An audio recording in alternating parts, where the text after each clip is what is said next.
May I have a motion to approve the minutes for March 11th, 2024? So moved, Madam Chair. Chair Lee moves approval of the minutes for March 11th. Any discussion? Hearing none, those in favor say aye. Aye. Those opposed say nay. The motion prevails and the minutes for March 11th are approved. Members, today we'll be acting on two bills. House File 3631 is the modifications bill to previous capital investment authorizations, and House File 4763 is an agency bill.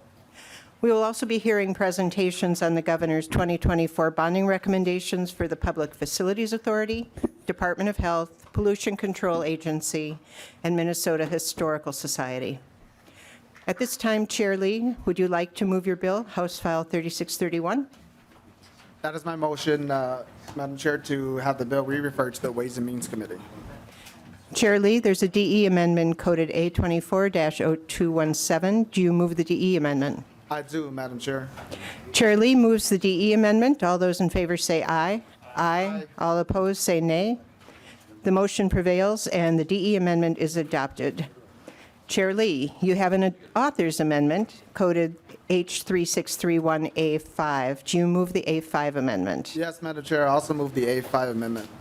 Chair Lee moves the A5 amendment. All those in favor say aye. Aye. Those opposed say nay. The motion prevails and the A5 amendment is adopted. Now that House File 3631 is in the form the author desires, please explain your bill, Chair Lee. All right, thank you, Madam Chair and members. This is the modifications to previous appropriations for both general fund and GO bonds. And so just going quickly over, I'm not going to read through everything, but as you can see, we have modifications there for appropriations for Barnesville, Douglas County, and we did fix this, Representative Franzen, in the A5 amendment. Thank you for the heads up. We have the Carlstead Airport, the Chancada Trail for Plymouth, the request from the City of Big Fort Community Center, Bloomington Public Health, Brooklyn Park Community Activity Center, Wake Park Quarry, Avenues for Youth, East Side Neighborhood Services, the Lower Phelan Creek Project, changing spelling the Phyllis Sweet Community Center project. We have a change for Somali Museum, the Southern Oka Community Assistance Center, the Special Guerrilla Units Veterans Museum, Mound Clean Water Infrastructure, Morrison County, the museum, the Cross Lake National Loon Center, Carver County CASA 18, and then the remaining are for the GO bonds. We have corrections in there for Eagle Bend High School, corrections for Olmsted County Trunk Highway 14, Alexandria Runestone Community Center expansion, and then these are the extension, and so this will be Alexandria. We have the Minneapolis Outdoor Performance Venue, and then the Lincoln Pipestone Rural Water System. And then we also have in there some corrections for that we have received from MMB too. And then the A5 amendment just add on additional projects that we were able to receive after having this bill posted last week. And I think for committee members and for the public too, if there are additional requests, I will ask for people to have it run through the granting agencies first, and I think we have another opportunity to make additional changes in Ways and Means. And with that, Madam Chair, open to questions and discussion. Thank you, Chair Lee. Any questions from members? Seeing none. I'm sorry. Leader Dahl. Thank you, Madam Chair. And Representative Franzen is looking for her bridge culvert project. And the Goldstone and A5. Is it? Can anyone help her find where it is? Madam Chair and Representative Franzen, I think that you're looking for the date change for the Runestone Community Center expansion, correct? So that the underlying language that extends it is in the DE on starting on line 9.17, and the extension is changed from December 31st, 2026 to December 31st, 2028 on line 15.16 of the A5 amendment.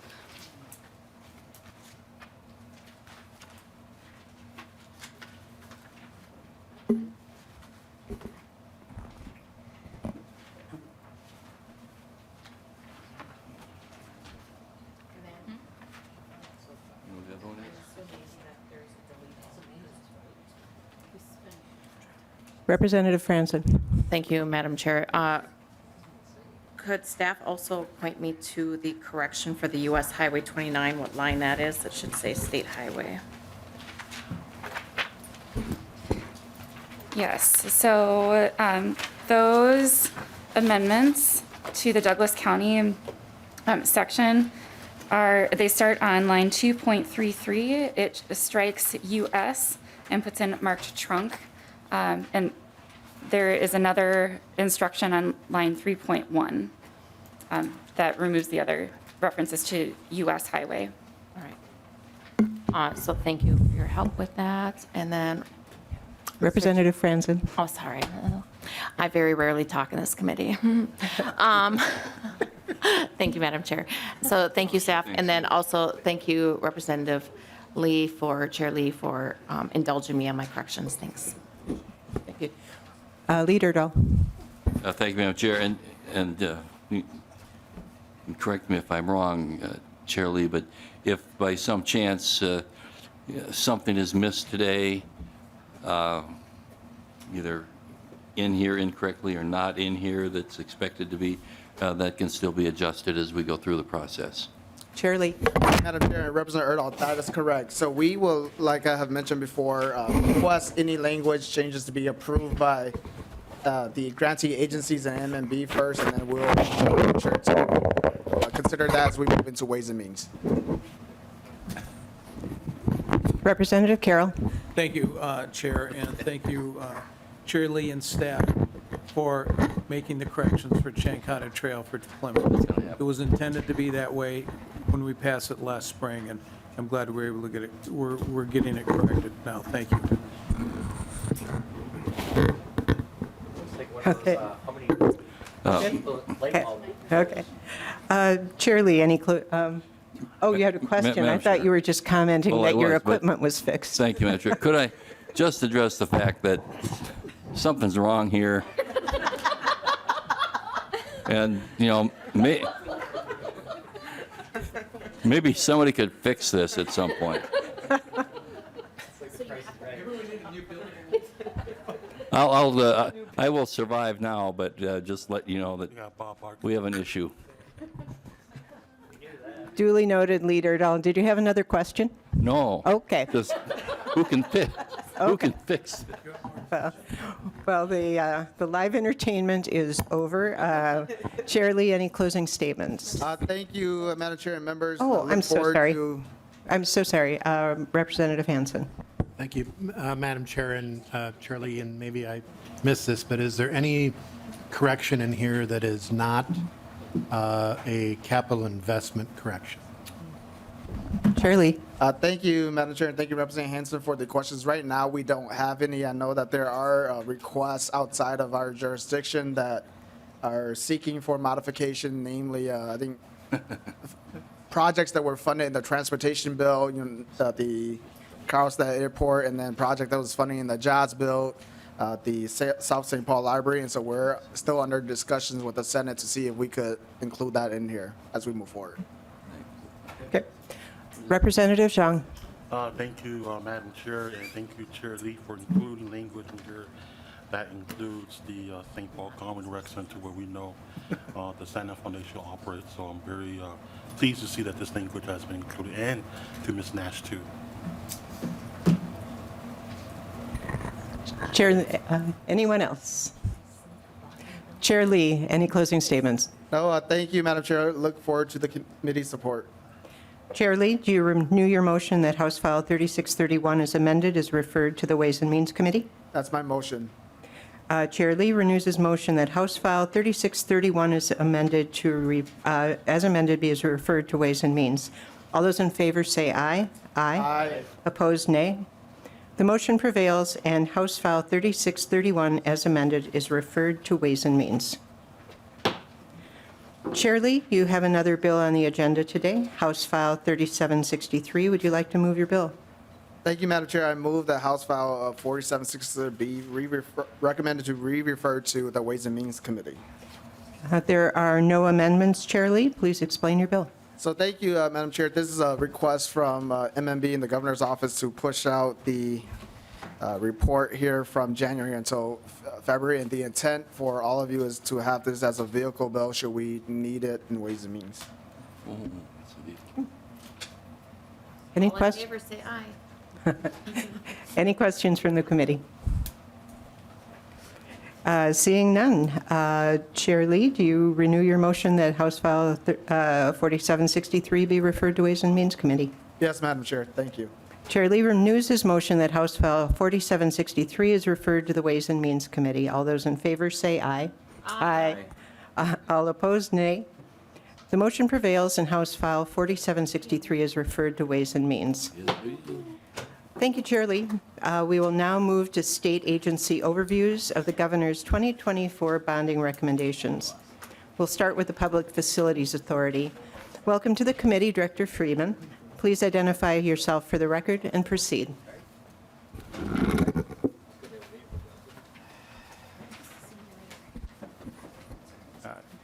Thank you, Madam Chair. Good afternoon, members. Just, my slides.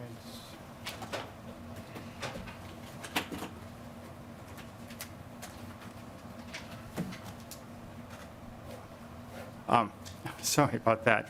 My name is Jeff Freeman. I'm the Executive Director of the Public Facilities Authority. The Public Facilities Authority, the PFA, is the state's infrastructure bank for water infrastructure projects. And the PFA, PFA finances most types of municipal wastewater and drinking water infrastructure projects in cooperation with the Pollution Control Agency and the Health Department. PFA projects include replacing aging infrastructure, both pipes, treatment plants, as well as all of the other components, water towers, lift stations, all of that. Projects improve systems for better service and efficiency, upgrade treatment facilities to improve water quality, and extend service to meet existing needs. But the only thing we don't fund is new development. The PFA funding process or framework starts with all projects being ranked by the Pollution Control Agency or the Health Department on their project priority lists based on water quality and public health criteria. The PPLs list are basically a 5-year pipeline of projects that are cities seeking construction funding. The current 2024 clean water project priority list, which is wastewater and some stormwater projects, 299 projects for $3.1 billion. The 2024 drinking water priority list is 884 projects for $2.4 billion. There's a lot of work that needs to be done around the state. These are cities, big and small, throughout the state. The next step in the process is cities request placement on the PFA's intended use plan when the projects are scheduled for construction. And you have in your packets the full lists. I'll talk briefly about those later, but just to summarize, the 2024 Clean Water Intended Use Plan contains 102 projects for $832 million in requested loans and other funding. The loan portion of that, these are in our fundable range for loan funding. In some cases, grant funding is not available, and I'll talk more about that. The 2024 intended use plan for drinking water is 157 projects for $739 million. And then the 2024 drinking water IUP also has a separate list for lead service line replacement projects, our first dedicated intended use plan for lead service line projects. 64 projects right now for $104 million in requested funding. We'll talk more about that in a minute. PFA, as I mentioned, provides financing to cities of all sizes. Low-interest loans are broadly available to projects in the fundable range, and targeted grants and I'll talk more about the programs to do that, but grants are targeted based on affordability and specific project types. Just to provide a little context, over the past 5 years, the average annual PFA funding has been over $250 million per year. The majority of that is the PFA's low-interest loan funds, $201 million on average over the past 5 years, and you can see the grant funds there as well. In total, since the inception of the PFA in 1989, we've made loans totaling $4.4 billion. Each $1 of state match has leveraged $15 in construction and $3 in interest savings due to the low below market rate interest rates for these loans.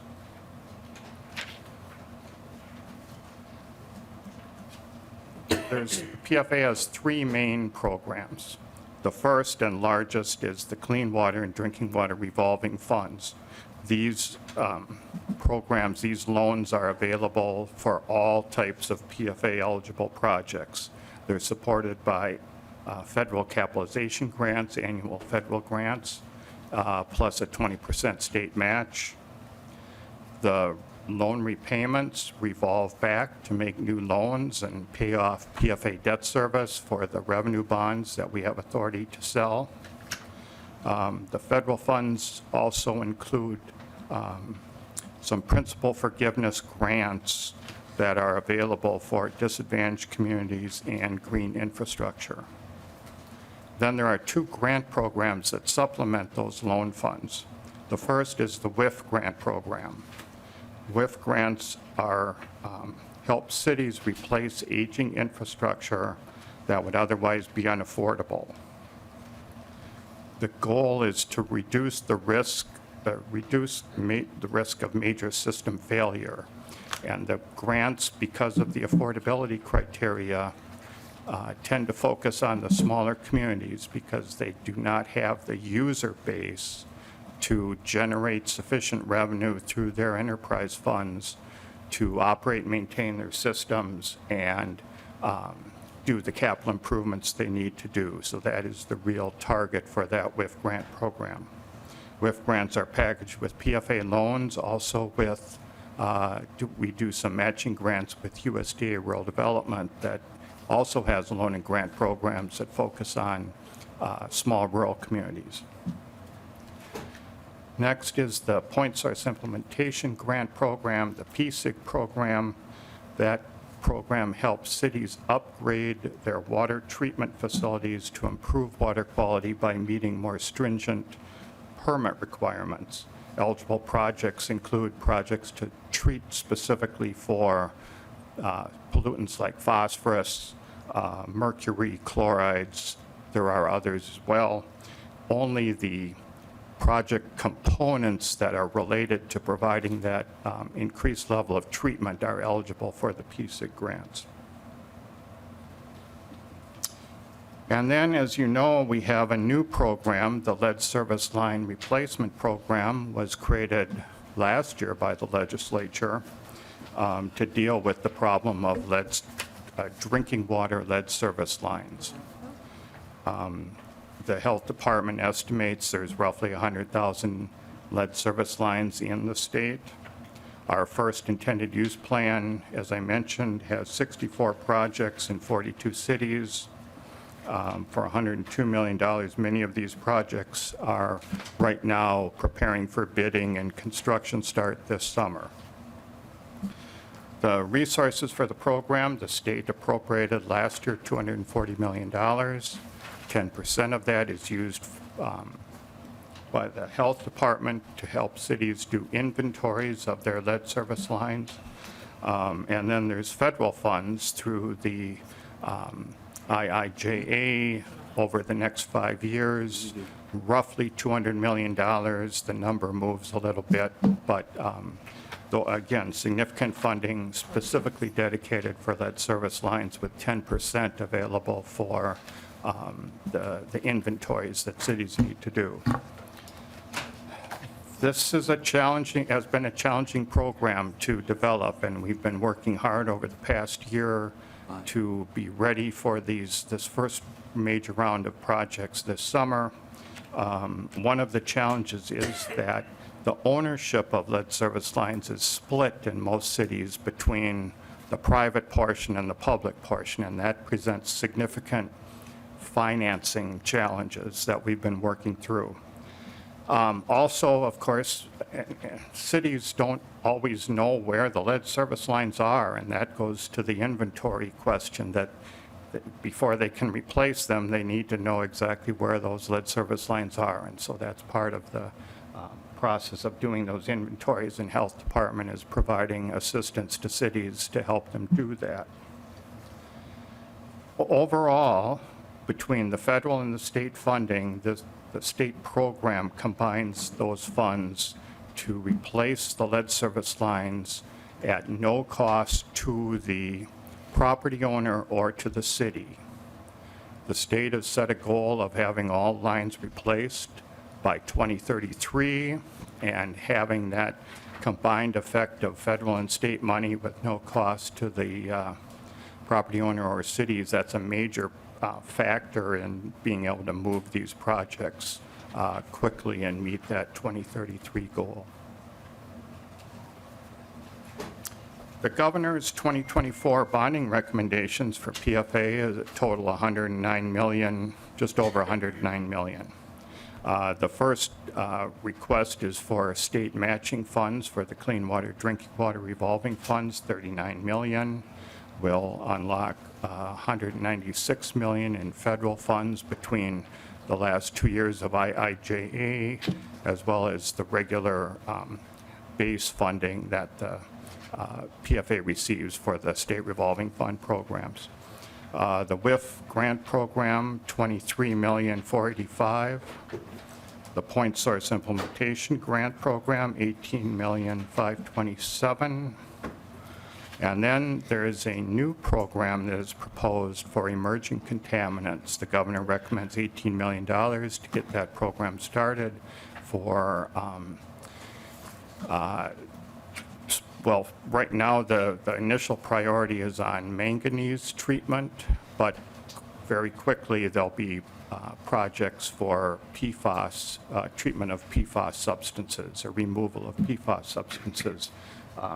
Health Department will talk more about that shortly. And then another $10 million investment for the lead service line program. The governor's policy recommendations also include, or its governor's bonding recommendations also include some policy items. The first is the creation of that emerging contaminant grant program to assist cities with construction projects to address those manganese and PFAS. The program will be administered in conjunction with the Health Department, utilizing the Drinking Water Revolving Fund process. State funds will be combined with approximately 120 million of federal dollars through that is dedicated to emerging contaminants through the federal IIJA.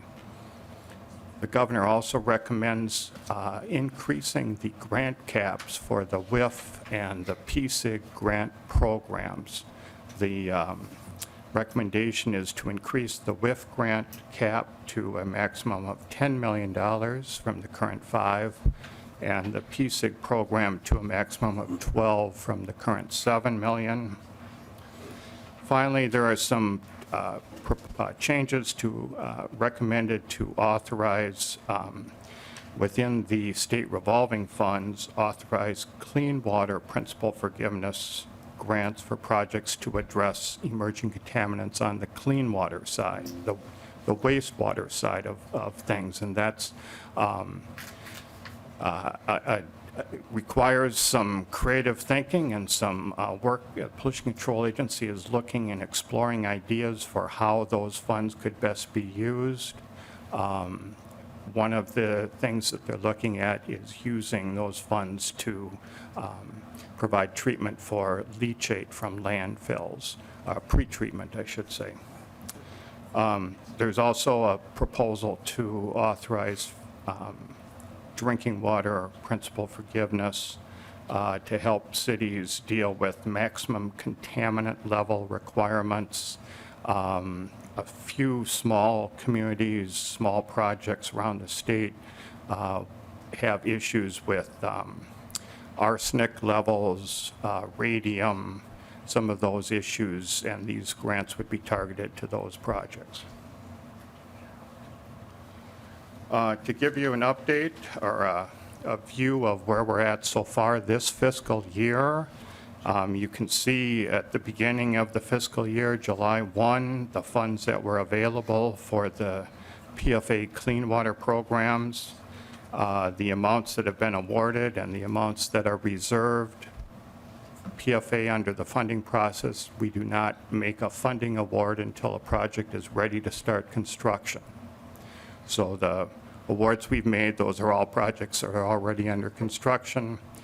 The cities, when plans and specs are approved and certified by the health department or the PCA at that point, we then are reserve the grant funds and loan funds to, while those projects work through the kind of the final steps of coordination and preparations for bidding and construction start.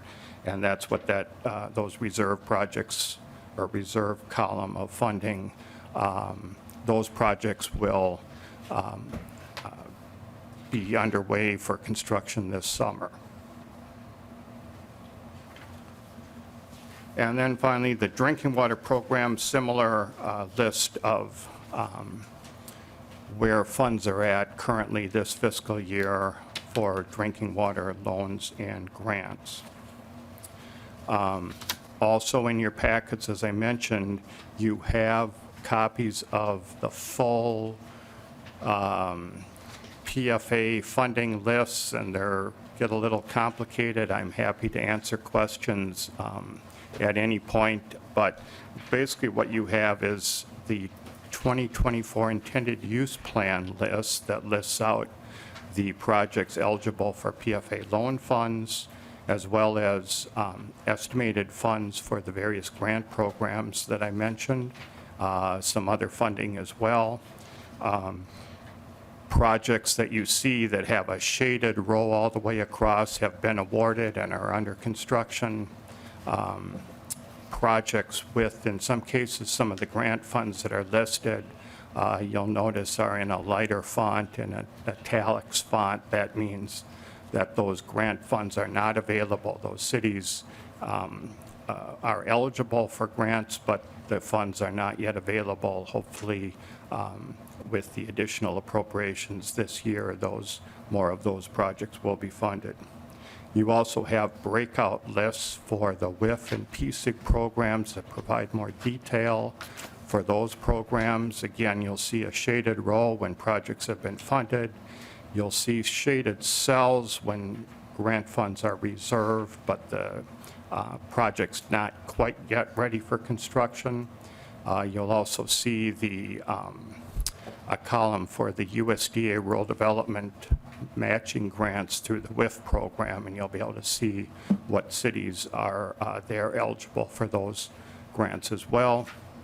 You all included also as an alphabetical list of the full 5-year project priority list that if you're wanting to look up particular cities, that's a good resource to have. And finally, the drinking water intended use plan also has a list of those specifically lead service line projects, the 42 cities and 60-some projects that are gearing up for construction this summer. I will stop there, be happy to answer any questions. Thank you, Director Freeman. Questions? Leader Dahl. I'm not going to touch this. Thank you, Madam Chair and Director Freeman, and thank you for all the fine work you've been doing over the years. I just have a couple of maybe general questions and a little more specific. So in the last year, with the capital investment bill appropriations and the federal money, how much total came in to PFA? Director Freeman. Madam Chair, Representative Erdahl, I should have that number. The appropriations for PFA programs was just a little over 200 million, as I recall, for the loan program, the 2 grant programs, and then the special appropriations for individual projects. My recollection is that was about 299 million. It was more than the amount for the PFA programs. So roughly close to $500 million total. Leader Erdahl. Thank you, Madam Chair. And Director Freeman, thank you for saying that, because that's what my math was coming out with as well. On your, first, just to make sure I understand, the darkly shaded areas are in the fundable range? Director Freeman. Madam Chair, Representative Erdahl, the projects you see with the shaded column all the way across are funded since the beginning of the fiscal year and under construction right now. Those are funded projects. Leader Erdahl. Thank you. And Director Freeman, but there are other projects that are not underway but are eligible to be funded.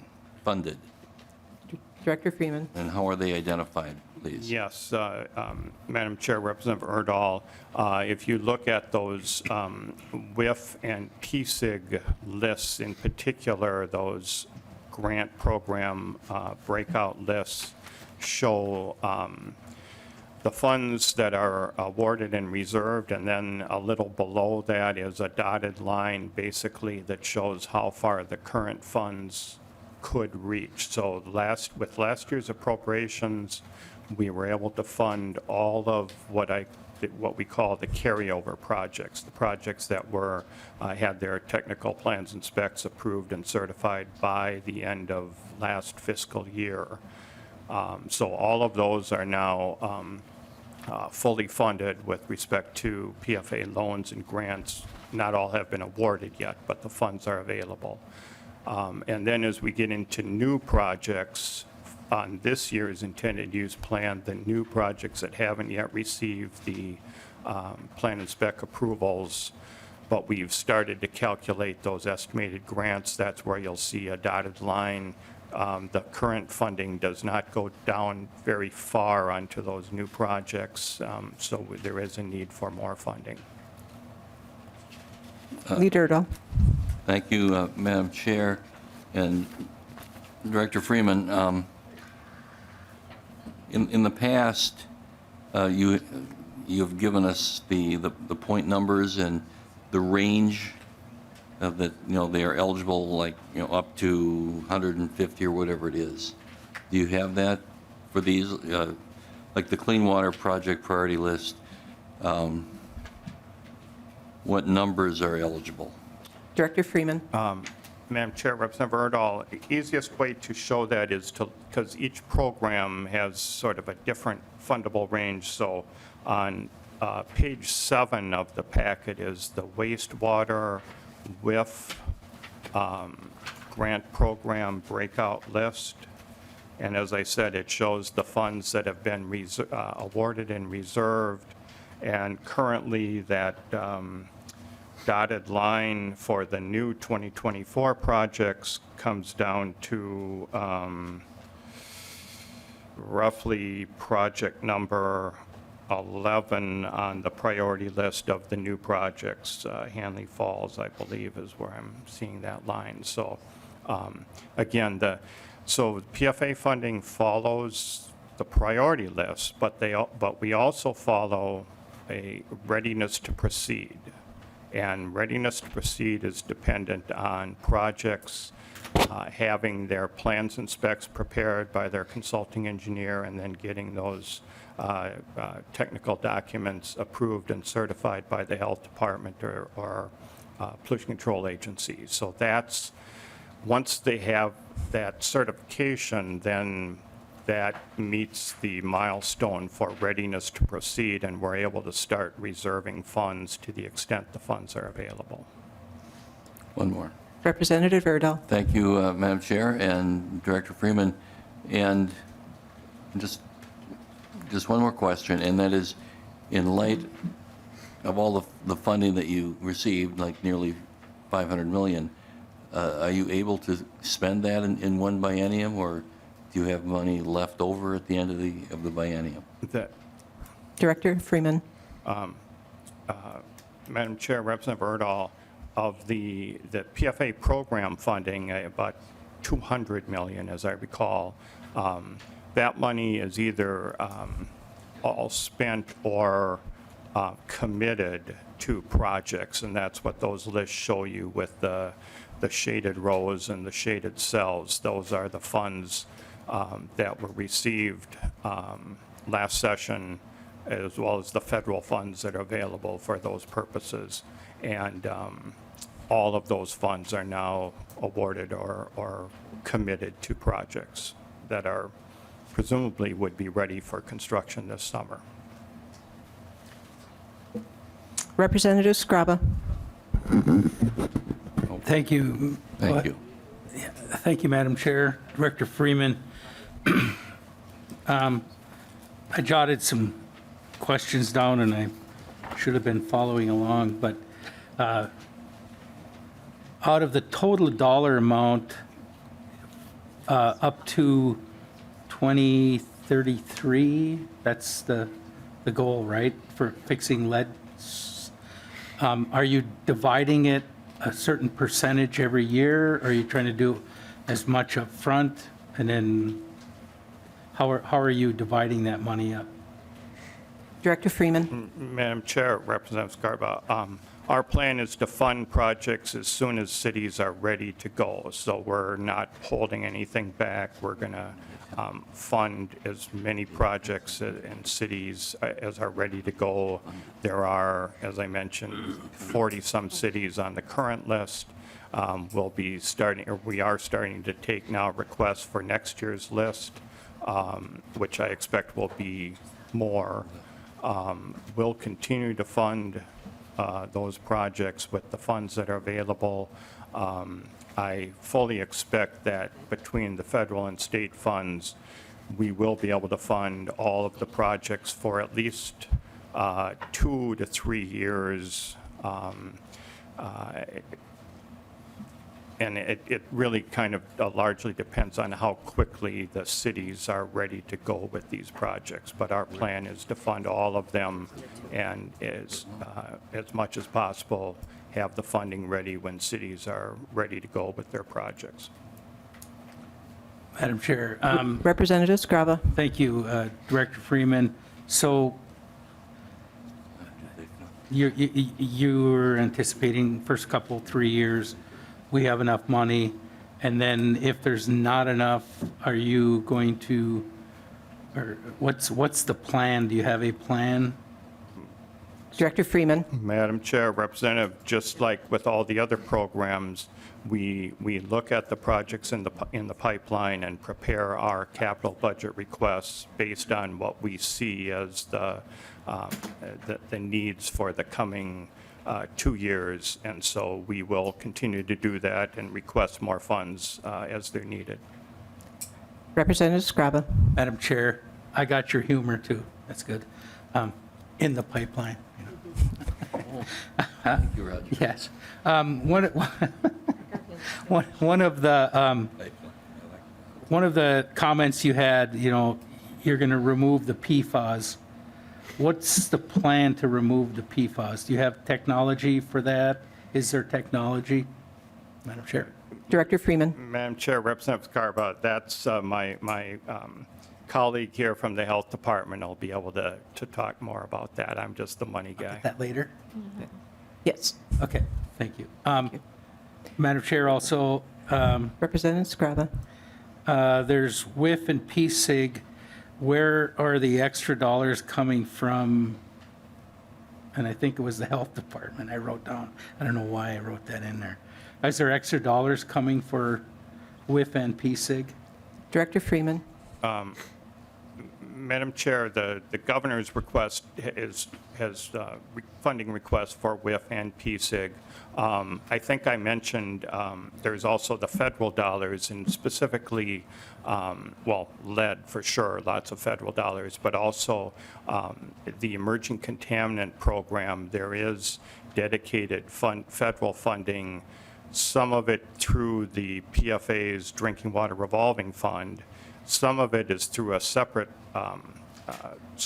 program administered by the Health Department for small and disadvantaged communities, specifically to help with those emerging contaminants. So it's a combination using all of those different sources together under the proposed program.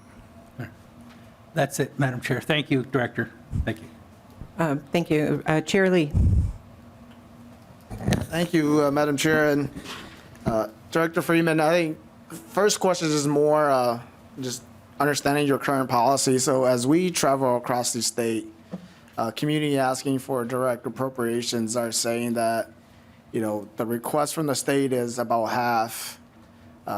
PSIC is the other 25, and then other programs that we're funding as the other matching funds so that they don't really have a contribution at the local level. And so what is your policy right now? Do you count those as matches of the sources of fund as a, PSIG, for example? Is that a non-state match or not? Director Freeman. Madam Chair, Representative Lee, the PSIC certainly is state funding. The way the PFA funding framework works is PSIC grants and WIF grants are only up to 80% of eligible costs. So there's always some additional costs beyond what those grants can cover. And the PFA's loan funds, which is a mix of federal, state, revolving payments, all of that, but the loan funds, every project that we fund with the programs has a loan component to it. I'm not sure if that answers your question. A little bit, but let me reframe it. A community is asking, and if they're awarded a PSIG grant, the 80%, full 80%, like you said, the remaining 20, and they're coming to us for direct appropriations for that 20%. So does that factor into then if that's, that remaining 20% is coming from the state? So do you cut back on the potential award for the PSIG or not? Do you still go forward with the 80%? Director Freeman. Madam Chair, Representative Lee, the PSIC program is not affected by any other funding. So those grants are 80% of the eligible costs. As I mentioned, eligible costs might not always be the total project cost, but whatever other funding will not change the amount of the PSIC grant. However, on the WIF program, because that's an affordability-based calculation, if a city does have additional funds from state appropriation, federal appropriation, some other source, that does factor into the overall calculation of that WIF grant, and the WIF grant would be smaller then because of that. Chair Lee. Madam Chair, so just with that response then, is it possible for a project to receive full state funding through direct earmarks from us and the funding programs that you have at the PFA? Director Freeman. Madam Chair, Representative Lee, yes. And so members, I'm asking that, I think that that's something that we should revisit. We should set a standard across all funding programs that, similar to what MnDOT, last year when they came by, we talked and they said that, well, if a project is receiving state funding through a direct appropriations through this committee, that's the state share. And that's the standards that they have for projects through the MnDOT local roads and bridge program. And I think that that's something that we should consider here too, where we should not be funding for the entirety of a project. I think that it makes sense for us to help, but it is concerning, when we're asking for direct appropriations from here and, getting full funding from the other piece too. And then just moving on, regarding the intended use plan here. So I'm looking at one project that just stood out, Fridley Lift Station. So for the Fridley lift station, they are estimated to receive a loan of 1.6 million. And so doing the math, there will be a remaining $61.128 million for that project. Who's responsible for the remaining $61 million of that project? Director Freeman. And this is on page 4 of the IUP. So, Madam Chair, Representative Lee, so that Fridley Lift Station, I believe, that's a Met Council Environmental Services project. So we will be providing full funding for that, but with Met Council projects, they have so many projects in different phases. We provide funding to Met Council based on the roughly 1-year cash flow needs for each of their eligible projects. I believe there's 20-some eligible Met Council projects. Those dollar amounts, that what you're looking at is just the amount that Met Council has requested to meet their one-year cash flow needs for that project. We recently made a loan in total for about $42 million. We do a loan every year for Met Council that funds a range of projects, and then those funds are divided between all of those separate eligible projects that you see on the list.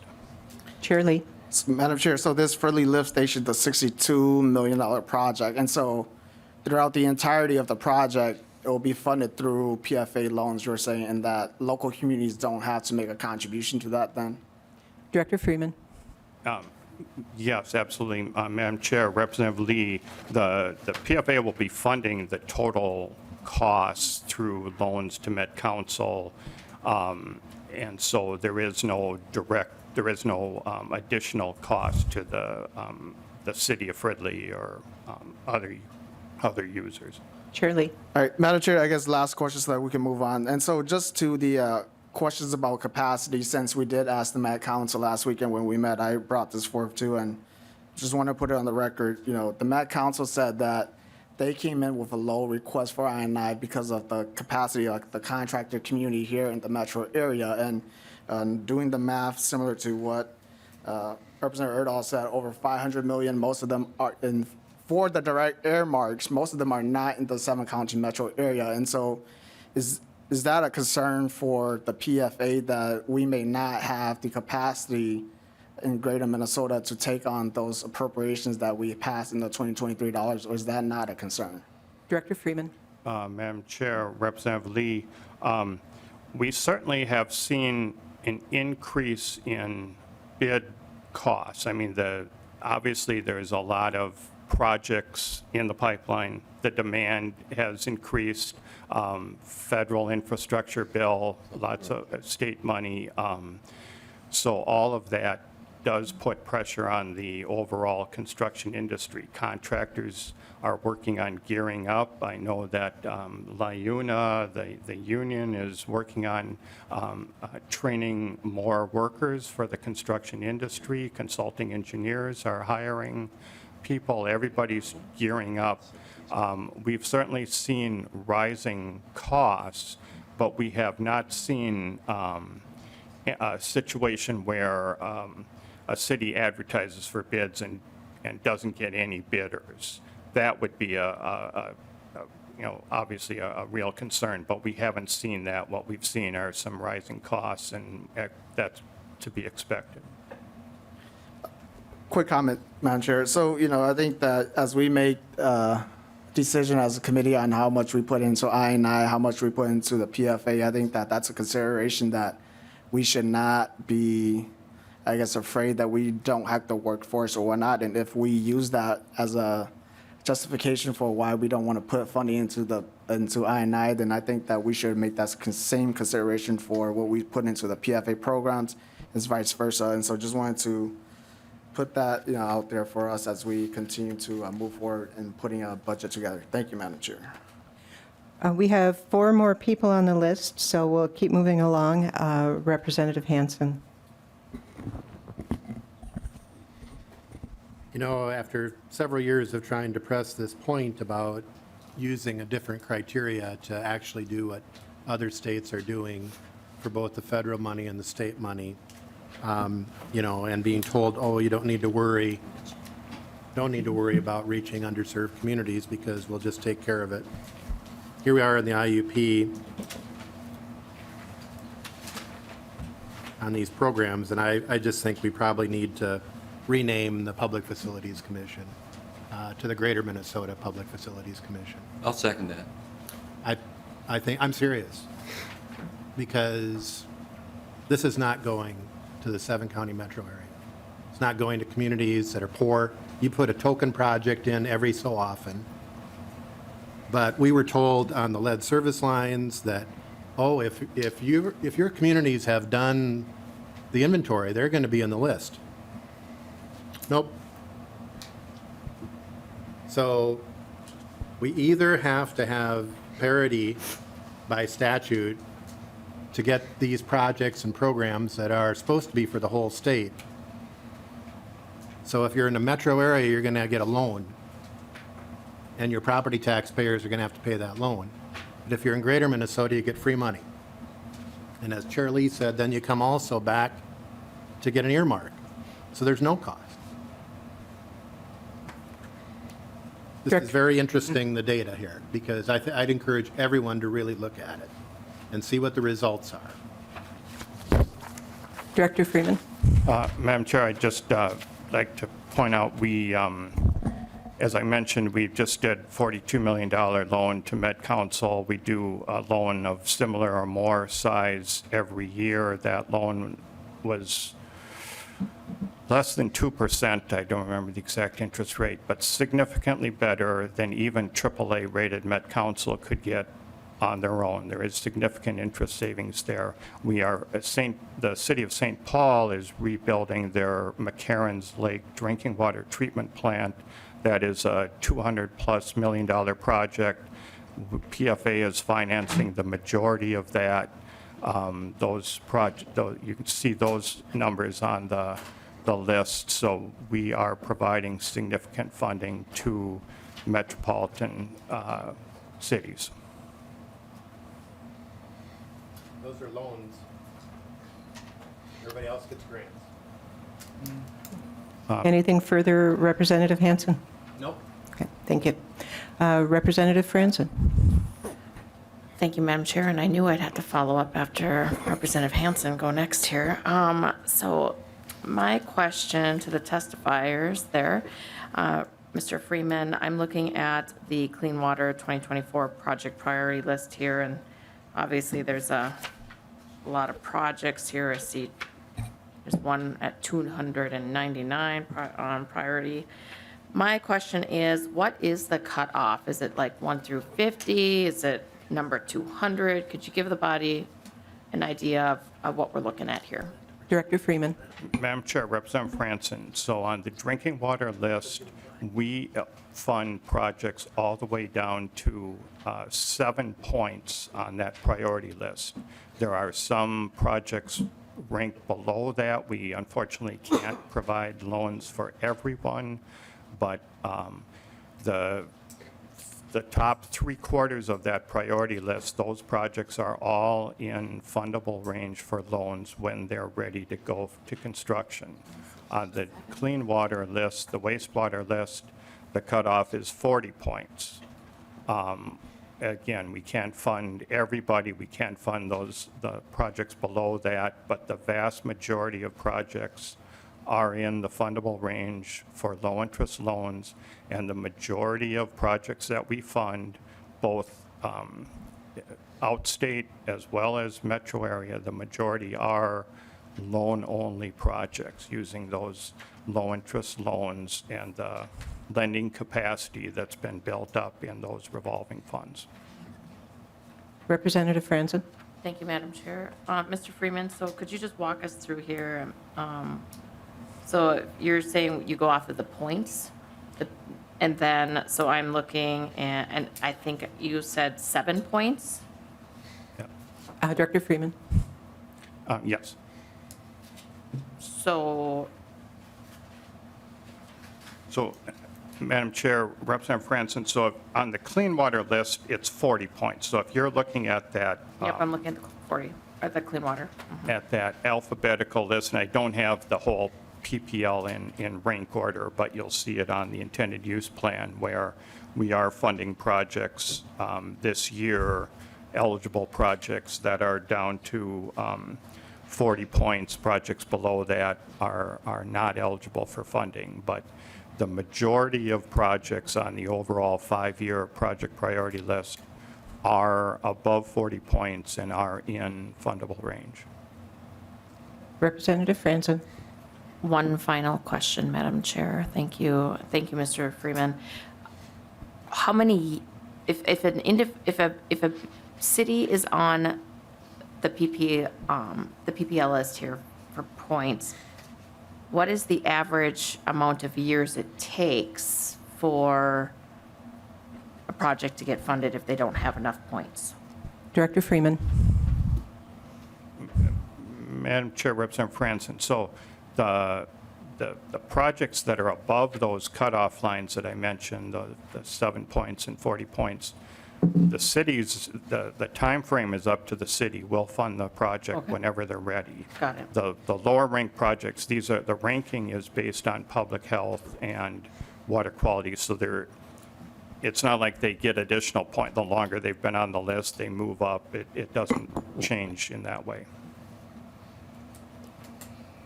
Representative Franson.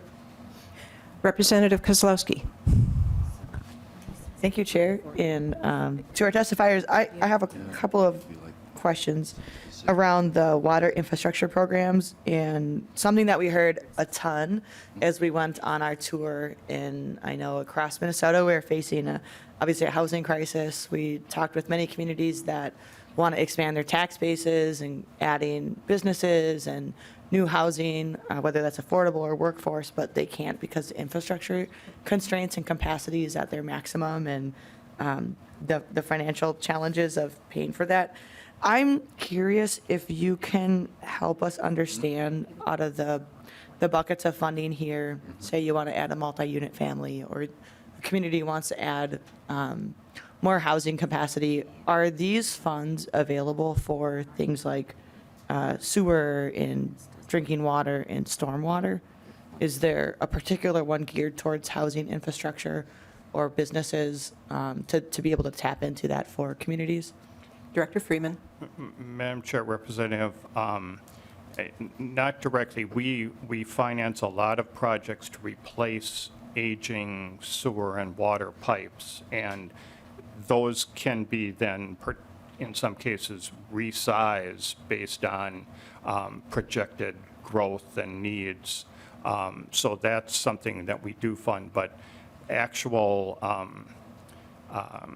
new sewer lines, new water lines to connect new development, whether it's multifamily or single family or a business industrial park, we do not fund those projects. But the treatment plant is sized to accommodate growth whenever we do a project. The growth projections are done for 20-plus years of design life, as well as the pipes, the sewer collection systems, the drinking water distribution, the pump stations, and all of that is all sized based on a projected 20-year growth. Thank you, Chair. And I appreciate that response. And so when you're working with communities, is that a requirement that they look at their growth plan, or is that just something that you build into your process in terms of making those projections and how whether you resize or extend and those types of things? Director Freeman. Madam Chair, Representative, that's part of the technical review process that our colleagues at the Pollution Control Agency and the Health Department are looking at those plans and specifications and the planning projections that go into that. That's part of what they are looking at. Okay. Good. Yeah. And one more follow-up, Chair, if I could. One more. In terms of, are there federal dollars to maximize that our bonding committee can be looking at how to maximize that growth capability for communities. And then I'll just note that obviously we're up in Duluth. We appreciate everything we've done in terms of with the PFA funding, and I would be remiss to say that I see Duluth in the lead service line in greater Minnesota, and we say Duluth against everybody, but I would just echo that when we look at the loans of $42 million for Met Council, for example, compared to the amount that went across the state for lead service lines, really looking at geographic equity and racial equity and making sure that we're holding true to what we said that we would when we passed that bill. Thank you. Representative Scraba, you're good? Go ahead. Great. Thank you, I'm sorry? Oh, Leader Dahl. Thank you, Madam Chair. And Representative Hanson, I want no misunderstanding. I certainly am in favor of the metropolitan area getting their fair share of this funding. Perhaps it would be helpful, Director Freeman, and if maybe you just want to send it out to us or what, but the criteria by which you establish how the ranking is done for these projects. Is that possible? Director Freeman. Madam Chair, Representative Erdahl, so the ranking, those scores that you see on those priority lists are done by the Pollution Control Agency and the Health Department based on public health and water quality criteria. Okay. The criteria that PFA uses, the affordability criteria that's been discussed, we are looking specifically at the costs for each city to operate and maintain its system and do the capital improvements that it needs to do. We're looking specifically at the costs and the number of users that the community has to pay for those costs through their enterprise fund. How about one follow-up, That's Leader what Dahl? this is. Thank you, Madam Chair and Director Freeman. So cost per city, are you talking per capita cost or total cost to city? Director Freeman. Madam Chair, ultimately, we're breaking it down to a average per household cost, and that's what really determines the WIF grants is that average per household cost. In the metro area, based on Met Council's survey of wastewater, that cost, the last time they did their survey in 2022, I believe, was $377 a year, which is just a little over $30 a month. For the cities that are triggering WIF grants, those per household costs are easily over $50, $60, $70 a month or more. They're 2 to 3 times what they are for an average household in the metro area. That's what really drives that affordability need for those WIF grants. Without the WIF grants, those cities simply would not be able to afford to replace those aging treatment plants and aging pipes, and would be at increased risk of some kind of serious major system failure without being able to have those additional resources. Thank you. I think that's helpful. Thank you, Director Freeman. Next up is Department of Health. Welcome to the committee, Supervisor Kolstad. You've been very patient. Please identify yourself for the record and proceed. Thank you, Madam Chair, Representatives. My name is Chad Kolstad. I'm the Infrastructure Unit Supervisor at the Department of Health, as well as a licensed professional engineer. So I'm just going to basically expand on the programs Jeff talked about, Director Freeman talked about earlier, specifically the Emerging Contaminant Program. And the lead service line program. And I'm just going to get into a little bit of detail specifically on the inventory portion of that. So as the existing emerging contaminant program sits now, as Director Freeman mentioned, we have about $120 million to work with for emerging contaminants. All those dollars pass through the Drinking Water Revolving Fund. And basically, they go to systems that have had a health risk advisory exceedance. So if they exceed for PFAS or manganese, they get a letter issued by the Department of Health that basically says you have this in your water, we're encouraging you to do something about it. There's 128 systems on that list right now, primarily manganese and PFAS. Basically, what that letter, to build on a little bit more, is that water systems are required to basically, they're not required to react, but MDH works with them to minimize the exposure from that contaminant in hopes that as they can, to kind of buy them time to get the funding in place. There's way more projects in the pipeline before than there is funds available. So just wanted to point that out. The current funding breakdown is for 50% of the eligible project costs for these projects with a cap of $3 million. So that's just using the existing federal dollars that both Public Facilities Authority and MDH have. These projects typically are for treatment or well relocation. And to touch on an earlier question, the treatment is available for PFAS. It's typically granular activated carbon or ion exchange.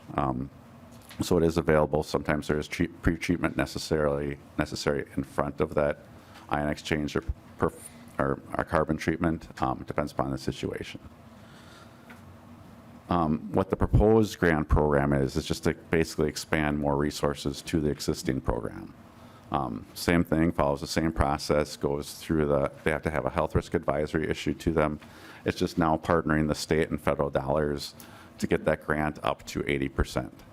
These can be very expensive projects. They're public health concern, and it just needs to be addressed. And then the cap would be at $12 million. So that's just a real quick touch on the emerging contaminant programs as they exist now and how they're proposed. And then I just want to give a little information on the lead service line program, specifically lead service line inventories. So as you've heard Director Freeman previously mention, we're getting about $40 million a year for 5 years from the federal government from the Infrastructure Investment and Jobs Act.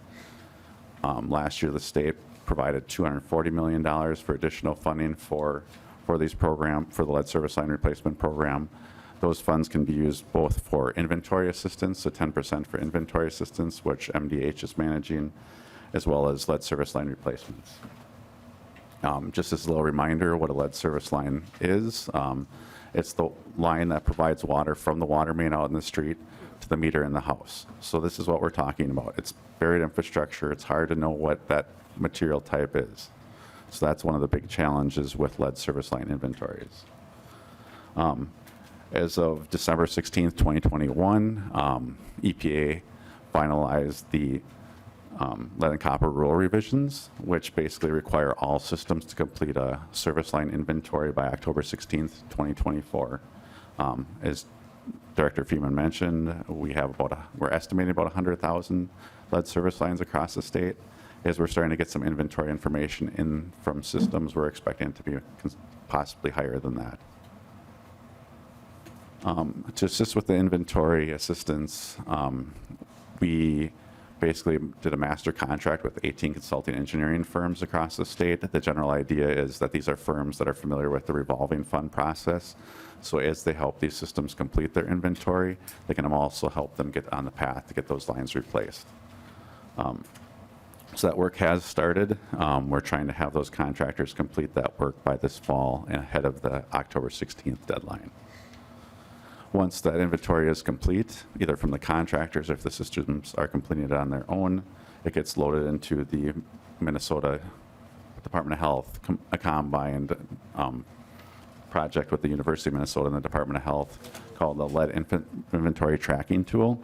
So this is a tool you can find more information about on this slide. You can either scan the QR code or go to this website, but it allows residents to put in their specific address, search by their home, and determine if they have a lead service line or not, get additional information about their community water system through their consumer confidence report, as well as communications about lead. I believe there's 18 systems that have uploaded their inventory to this tool so far, and hopefully by the end of the year we'll have all 960 on this tool. And with that, I'd happily take any questions. Thank you, Supervisor Colston. Representative Scraba. Thank you, Madam Chair, and Director? Madam Chair, Supervisor. Supervisor, huh? Mr. Colstead's fine. Okay, Mr. Colstead. I know what I was going to ask now. The increase maximum grant to 10 million, currently 5 million, is that per project? And the dollar amount, those increases, are they part of the governor's proposal built into it? Mr. Colstead, or Director Freeman. Madam Chair, Representative Scarda, so you're referring to the WIF grant, the increasing the WIF grants to 10 million. Yes, that is part of the governor's recommendations. Yes, Is it per? it is per project. Representative Hansen.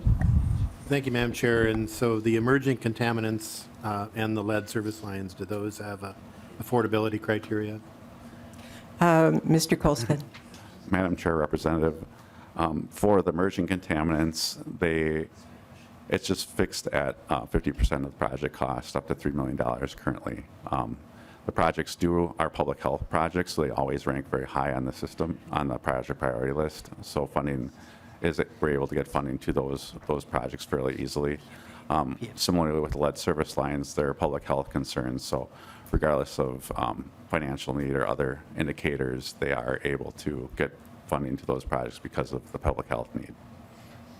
Representative Hansen. Thank you, Madam Chair. So will all the critical or the emerging contaminants funding, will that all go to Greater Minnesota and none into the 7-county metro? Mr. Colstead. Madam Chair, Representative, no, we have several projects in the metro, Lino Lakes, Mound, others, and there'll be many PFAS projects potentially and manganese projects in the metro that will get emerging contaminant funding. Representative Hansen. Madam Chair, and then the lead service lines, will those all go to Greater Minnesota as well? Mr. Colstead. Madam Chair, Representative, actually the largest number of lead service lines are in St. Paul and Minneapolis, so the majority of the funds will end up going to St. Paul and Minneapolis. Duluth also has a large share. Just for reference, Duluth is bidding their project this April for Representative. One more follow-up, Representative Hansen. Chair, and then what about poorer first-tier suburbs? Mr. Colstead. Madam Chair, Representative, whatever systems come in as of right now for lead service line replacement, we are able to fund those projects. The biggest challenge is getting the inventory complete. Once the inventory is complete, they can apply for funding. We have enough funding for a few years at least. As Director Freeman alluded to, we'll need more in the future. Representative Skrava, you had another question? Yes, I did. Thank you, Madam Chair. You quickly went through the PFAS, how you're removing them. Do you remove them, take them out, store them? You kind of said it really fast, and I was like, ooh, new technology. Please, thank you. Mr. Colstead. Madam Chair, Representative, I can go into a little bit more detail, a little bit more slowly.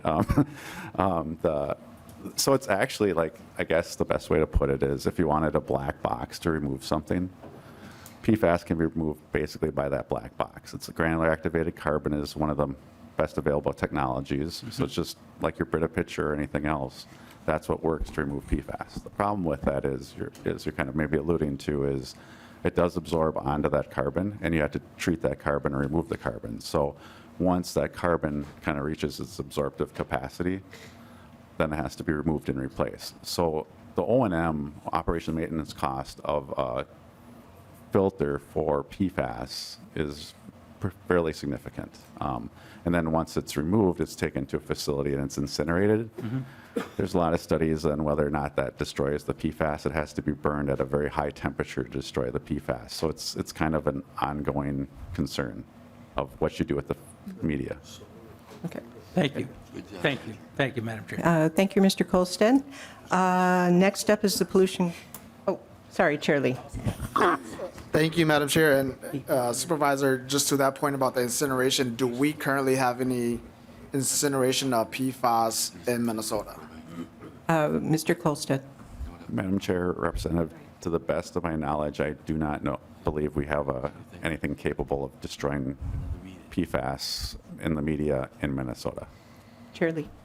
Thank you, Madam Chair. Then we know that when we visited the city of Woodbury, they said they sent their PFAS material to the state of Ohio. Do we know of other projects or other communities where they're sending the rest of their PFAS materials? Mr. Colstead. Madam Chair, Representative, I know many of the systems typically use a certain vendor to kind of manage the carbon changeouts. Most of those vendors are in other states. Even beyond PFAS, carbon's used in a lot of other facilities, and that's usually it gets shipped out to other states for basically reuse, sometimes after incineration for wastewater projects. Chair Lee. Representative Scraba, did I see you Yes. haven't? Very, very briefly, Great. please. Thank you, Madam Chair. I had sat through a couple weeks ago, Red Wing facility that burns garbage. They are experimenting with burning PFAS, and they have science on it. It's just coming out right now. The day I was there, they were finalizing the report. It's a very expensive, $50,000 for each iteration, and it's something they don't do all the time, but they did it, and they felt they've passed it. So there is some emerging technology coming. I can't promise when it comes out, but it has been looking at it. 1,000 degrees Celsius, 1,800 degrees Fahrenheit. Thank you, Madam Chair. Thank you, Supervisor Colstead. Next up is the Pollution Control Agency. We would like to welcome Assistant Commissioner Kudelka and Assistant Commissioner Vanderbosch.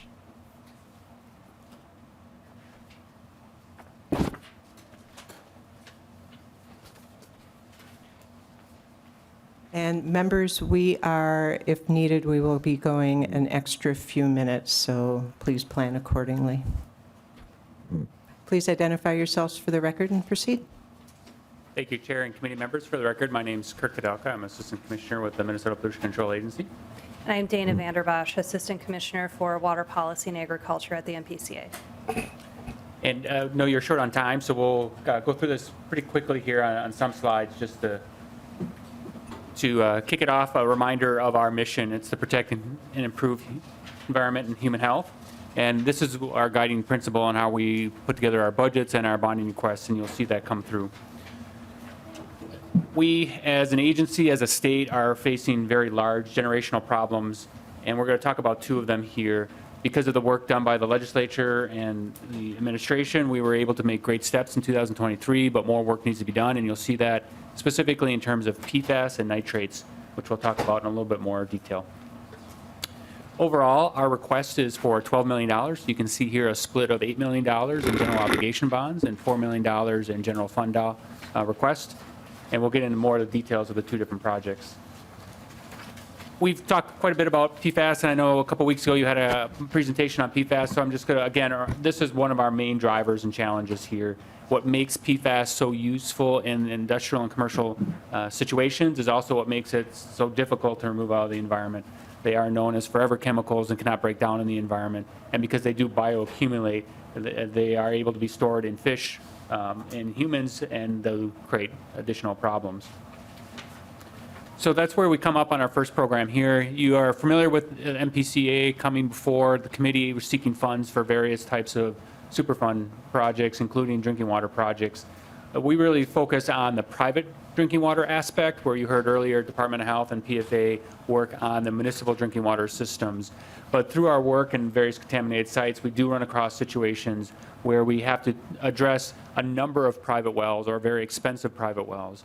We do have a funding system to address a number of individual facilities, but when we start getting in this circumstance where we have to address a whole neighborhood, which may cost up to $10 million, that's just a little less than our overall remediation budget. So that's why we come to the bonding committee. Instead of coming to you piecemeal, we have put together a program now, which we're referring to as the statewide drinking water contamination and private drinking water wells program. And our request really is to drive on this is $8 million for general obligation bonds and $2 million for general fund. And the real drivers here are PFAS and 1,4-dioxane. These would be used to, as I mentioned, neighborhood hookups, build deeper wells where needed, or treatment systems, for instance, on manufactured home parks where there are private wells that are servicing those. And I'll pass it over to my colleague. All right, the second proposal we'd like to talk about today pertains to nitrate monitoring. Nitrate pollution is a growing problem in several areas within Minnesota, and levels are high across all of southern Minnesota. And the map on this slide really shows a snapshot of nitrate levels within our rivers, broken by major watershed, with the higher concentrations of nitrate in the darker purple areas in southern Minnesota. Now, we also know that there's a very strong connection in some places between surface water and groundwater, for example, in the karst region in southeast Minnesota. And so where we see high levels of nitrate in surface waters, we can easily imagine that it will become entrained in the groundwater as well. The MPCA has an existing process for monitoring long-term nitrate trends, so we know where to focus our efforts regionally and by watershed, like you see on the screen. But in order to really locate the key sources of nitrate within watersheds, some of the watersheds are very large, so to be able to really target our efforts, we really need a system that operates at a finer scale and works in real time. The governor recommends an appropriation of $2 million from the general fund to install a network of 60 to 80 real-time continuous nitrate sensors. Partners that we've been working with have asked for this more refined sampling to ideal sources and to target their pollution reduction efforts. And so the locations would be determined through continued conversations with stakeholders and local water managers that we routinely work with. But they'd probably be concentrated in areas where we already know that there's high levels of nitrate both in surface water and groundwater. To add a little bit more context to this request, our current process for measuring nitrate levels involves sending staff out into the field to collect samples from water bodies, and then the samples have to be transported to labs where they're analyzed. And because this process is time-consuming and costly, the frequency of monitoring and the number of sites that we can collect data from is really limited. So continuous data collection will allow us to collect thousands of data points per year as opposed to dozens of data points per year. And in addition, the continuous samplers allow us to work with the data immediately and will allow us to use staff time more efficiently. And this finer scale sampling will help us to better target limited pollution reduction funding and will provide a more complete data set to inform our work on nitrate reduction. And with that, we are open for some brief questions, if needed. Thank you. Chair Lee. Thank you, Madam Chair. Maybe this is for Assistant Commissioner Kudelka. Just continuing on with the conversation from the last one, do we have any facility that's permitted to burn PFAS right now? Madam Chair and committee members, EPA is right now looking at the destruction technologies. As the Department of Health has mentioned, our technologies right now are about removing PFAS or absorbing PFAS from drinking water, and then the ultimate destruction is something that we're still looking at. EPA has some guidance out on this, on the more traditional ways, which is storage in a landfill, destruction with incineration, or new technologies. And so we're watching that very carefully. In terms of in Minnesota, as mentioned earlier, we don't have something that destroys it in drinking water media like that. Those are handled in other places, whether it's a landfill or an incineration. Chair Lee. Thank you, Madam Chair. So there's no current air permits that allow for PFAS burning? Assistant Commissioner Kudelka. Madam Chair and committee members, in terms of the media piece there are, as mentioned, Xcel Energy, their waste energy facility is mixed MSW waste.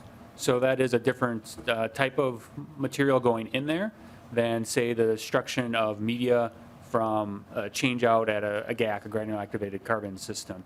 And so those are facilities, just like there are other industrial facilities that may have PFAS at them. Chair Lee. Thank you, Madam Chair. So we're not currently regulating the materials that the Xcel Energy Center is considering now that may have PFAS. Assistant Commissioner Kudelka. Madam Chair and committee members, in terms of air permitting, that is not built into the regulatory system on the state or federal level, PFAS, at this time. Those are things that are being built out by both states across the nation and the federal government. Chair Lee. Thank you, Madam Chair. And just a final comment then, it's very disturbing to learn that, right now at the federal level, there's still monitoring technologies, but we have facilities in Minnesota that are incinerating materials that contain PFAS. And so maybe Chair Hansen's not here, but I think we should take a look at that. Thank you, Madam Chair. Any additional questions from the committee? Thank you, Assistant Commissioners. Appreciate your time. Thank you. And we have moved out the Minnesota Historical Society to a future meeting. So thank you to all the testifiers today. Our next hearing is on Monday, March 18th. On the agenda is a continuation of state agency overviews of Governor's 2024 bonding recommendations for Human Services, Administration, Education with an update on the ARP capital project funds for community facilities, Amateur Sports Commission, Minnesota Zoo, State Academies, Purpose Center for the Arts Education. And with that, members, this meeting is adjourned.